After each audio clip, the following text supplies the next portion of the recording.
New details emerging about the suspect in Sunday's deadly mass shooting in Sutherland Springs, Texas. CBS News has obtained a 2012 police report through our affiliate KHOU in Houston from the El Paso Police Department. According to that report, Devin Kelley had escaped from a mental health facility in New Mexico and threatened his Air Force commanders while facing military charges of domestic violence. We also learned that Kelley had been caught sneaking firearms onto an airbase. Police officers found Kelley dead in his car after he killed at least 26 people during a Sunday morning church service in the small Texas town. In the next hour, the Secretary of the Air Force, Heather Wilson, will join us in studio to discuss these latest revelations. But for more on this developing story about the Texas shooting, we want to speak to Brett Buffington, a reporter for CBS's Houston affiliate, KHOU, who is on the phone. Brett, tell us the latest on this report. What do we know so far?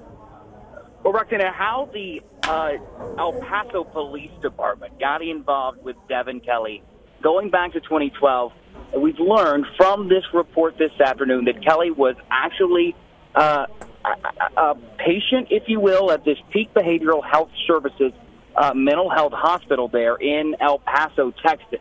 He escaped from that hospital on June 7th of 2012, is what we're learning from this report, and was found at a bus station in El Paso, according to the El Paso Police Department. He was listed as a missing person. It's important to know that this report is only for informational purposes, according to the police department and what investigators there are telling me this afternoon. But in this report, you find a very distinct background and new information about Devin Kelley, including what you said there, that he was caught sneaking firearms onto Holloman Air Force Base, which is about 2 hours outside of El Paso in New Mexico. And I want to correct something there. It's actually, this hospital is in Santa Teresa, New Mexico, a little closer to that Air Force base. But again, this says that Kelley was had a background of mental health disorders. In fact, the report says, quote, Kelley was a danger to himself and others and had already been caught sneaking firearms onto the Air Force base. The report goes on to say he was attempting to carry out death threats made on his military chain of command, and this was at a point in Kelley's life that he was already facing military criminal charges. Of course, we know that this man was discharged from the Air Force in 2014.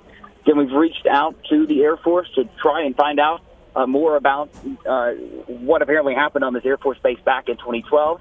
We're also reaching out to the FBI here in San Antonio as we're now on our way to El Paso, but asking the FBI if they knew about this report and why, if so, it hasn't come out before now. Roxana? Brett Buffington in San Antonio, Texas. Thank you.